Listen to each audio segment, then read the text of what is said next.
Hey, what's going on, everybody? With the upcoming changes to minions in Season 4, we're going to be going from 30% of our stats to 100% of our stats being given to our minions. Minions are going to be doing absolutely crazy damage, so I wanted to make a minion damage focused build. That's not so much us doing crazy damage with Corpse Explosion or Shadow Blight or any of that. I wanted to make it solely that the minions are doing a huge chunk of the damage. So I'll explain how I was thinking about this as I go through this. So first off, we have Disobedience on the Helm. This is just going to give you armor so that you have a little bit more tankiness and you can stay alive. Obviously, with any build, you want to make sure you cap out your elemental resistances as well, because that's another form of defense that you always need to have on any character.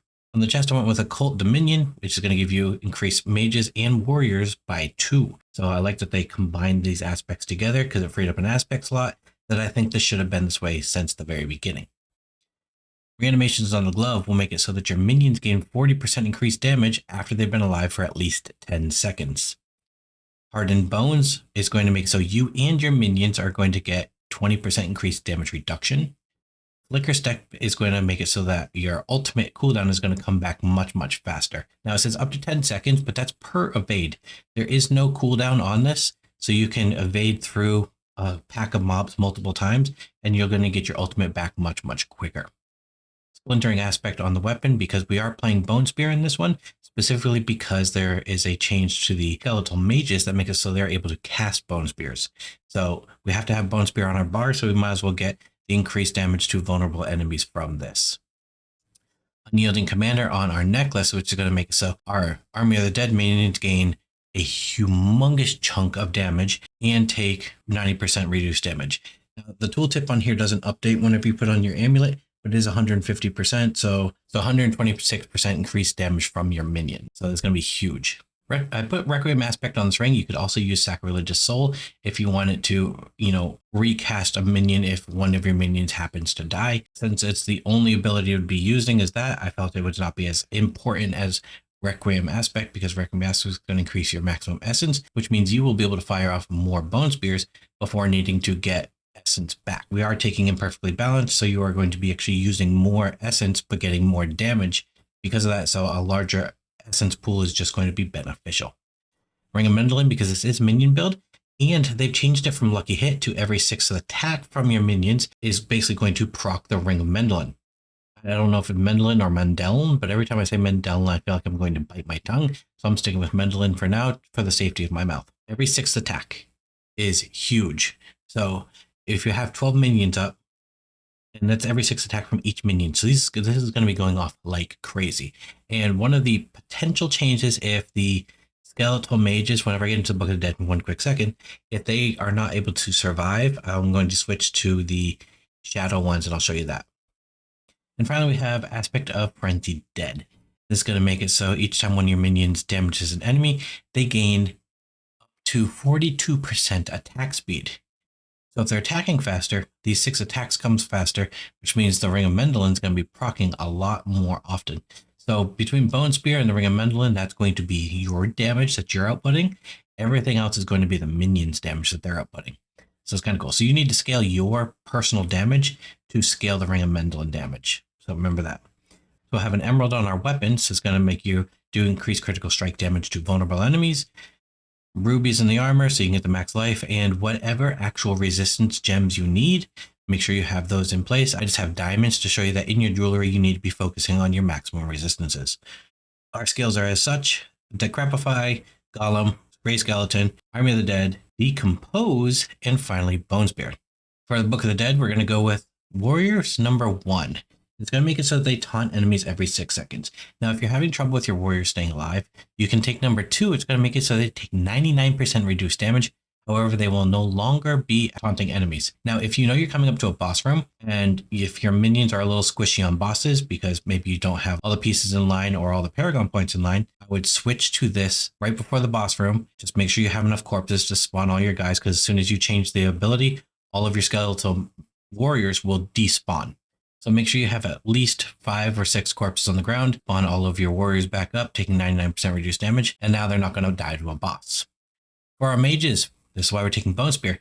Blood Mage is 25% chance to cast Bone Splinters or Bone Spear if it's equipped on your bar. Now, we don't have Bone Splinters, only Bone Spear, so every fourth cast on average, they will shoot off a free Bone Spear. That is huge. That's a lot of just free damage. Now, Bone Mages do actually kill themselves. Every time they cast, they use a chunk of their life, which is actually supposed to be boosting their damage, right?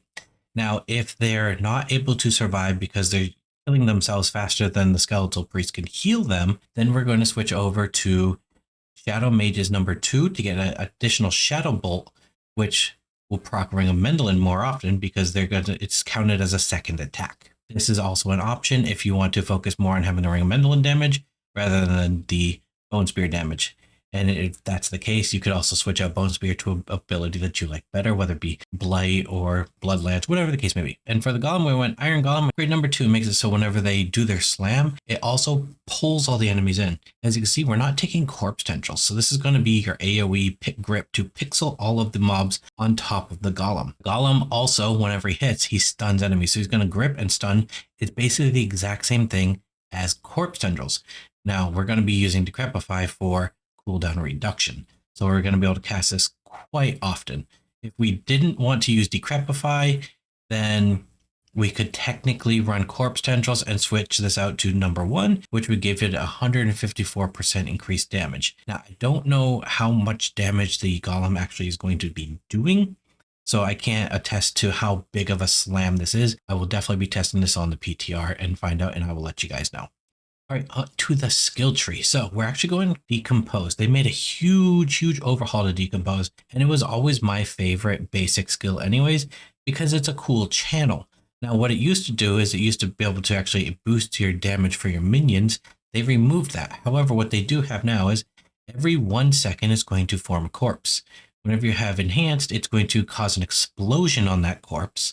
So whenever the corpse spawns, it's going to cause an explosion. The corpse remains there. You can still use it to spawn minions and such, as well as we're taking Acolytes Decompose, which now makes enemies vulnerable. Moving on down, we have Bone Spear all the way to Paranormal Bone Spear, which is going to increase your critical strike chance. Since we're already getting vulnerable, we don't need to worry about having vulnerable from Supernatural. 1 point into Unliving Energy, 3 into Imperfectly Balanced, so that your core skills are going to do more damage.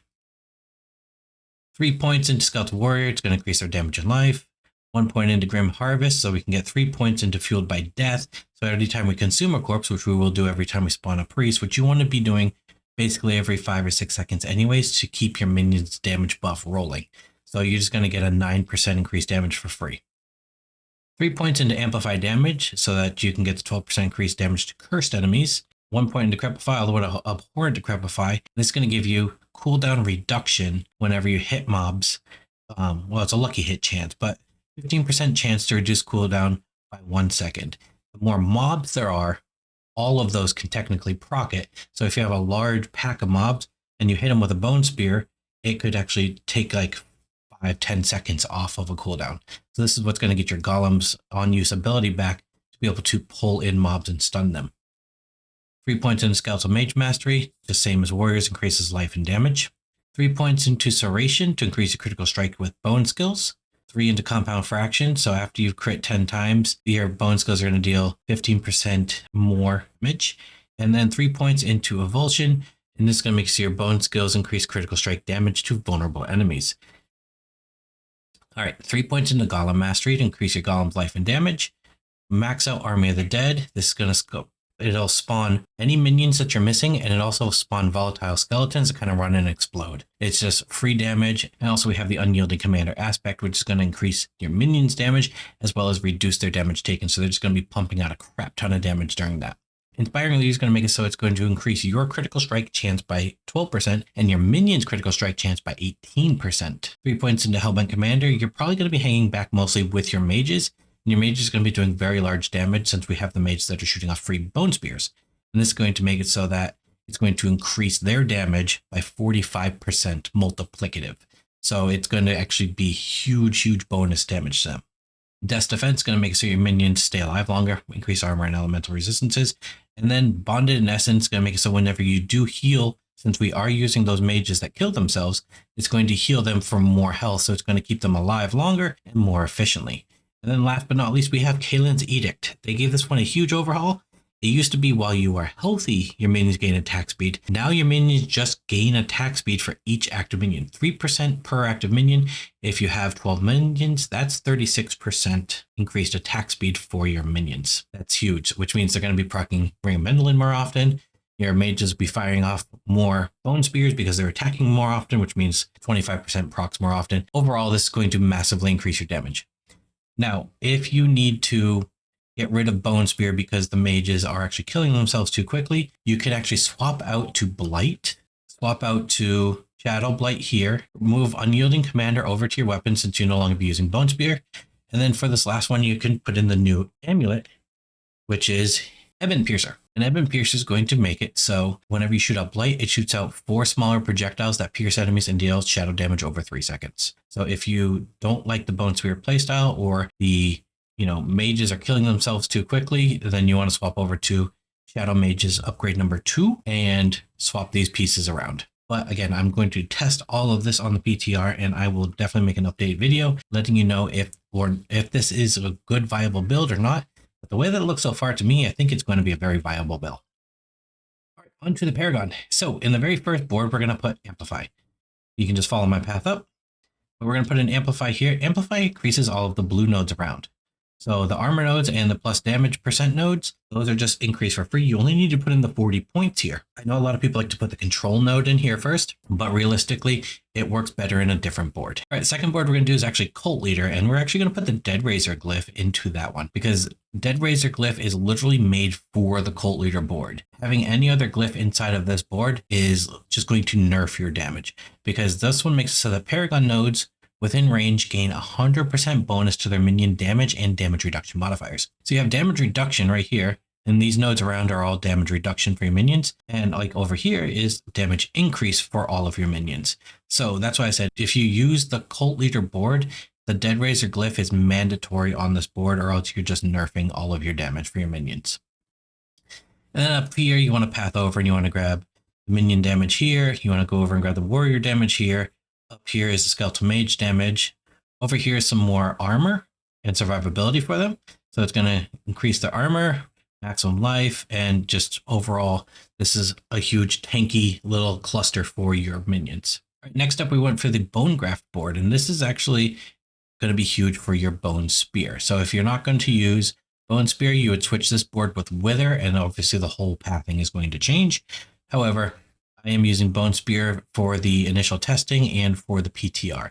And again, if I need to change it to the new Blight Amulet, I will let you know, make a completely updated guide, and give the whole shebang to you with a nice little link. But in this one, we are actually going to put the control glyph. And what this is going to do is going to make it so every 5 within range is going to make so you deal 10% increased damage to crowd control targets. The first board and this board both have 70 intelligence within range. So whether you use the first board or this board, it's the exact same benefit. So that's why I put the control here and amplify down there, because it's going to amplify your damage increase and your armor increase. Over here, you want to grab all of the int nodes that you can within range. It's just going to overall increase your damage. Did I not grab that one? I did. Okay. It's just going to increase all of your damage. Make sure you come over here to grab the bone skill damage. We're going to path up diagonally, grabbing all of this bone skill and bone critical strike damage. So we're going to path up here. We're going to grab the critical strike with bone skills. And of course, we're going to grab bone graft because it's going to increase your maximum essence, increase your damage as well. All right, next board we have is Scent of Death. And this one is going to make Scent of Death makes so whenever you're not by any corpses, you get damage increase. When you are by corpses, you get damage reduction.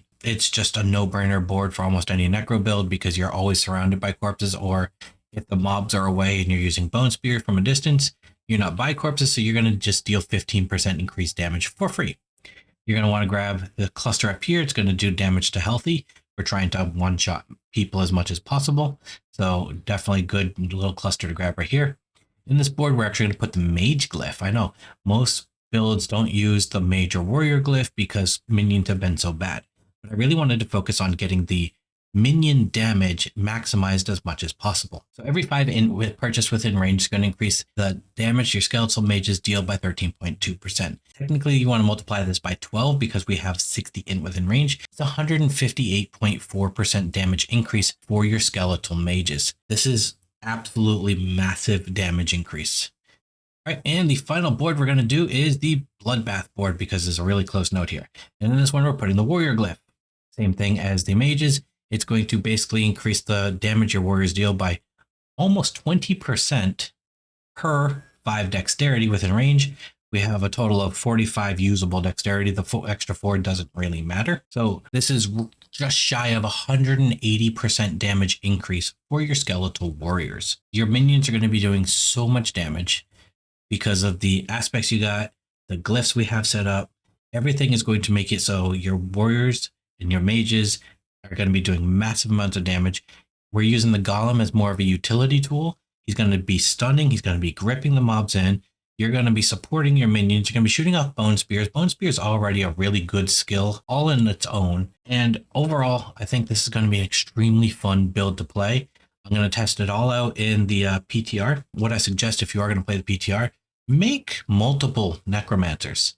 The way they have it set up is you get a bunch of gold, a bunch of like 1,000 obols per character, and you also get 2 sets of item level 920 gear. So make a bunch so that you can actually get, min-max, swapping out pieces and getting your character the maximum amount of good gear that you can from the free boost upgrade to level 100, and then work from there to try and min-max the actual gear stats, and then try out all the builds that you want to try out. And I'm going to be focusing almost 100% of my attention on minions this season because I feel like minions have been nerfed ever since the closed beta. And if you didn't play back then, here's the reason why Necromancer minions have been bad for so long.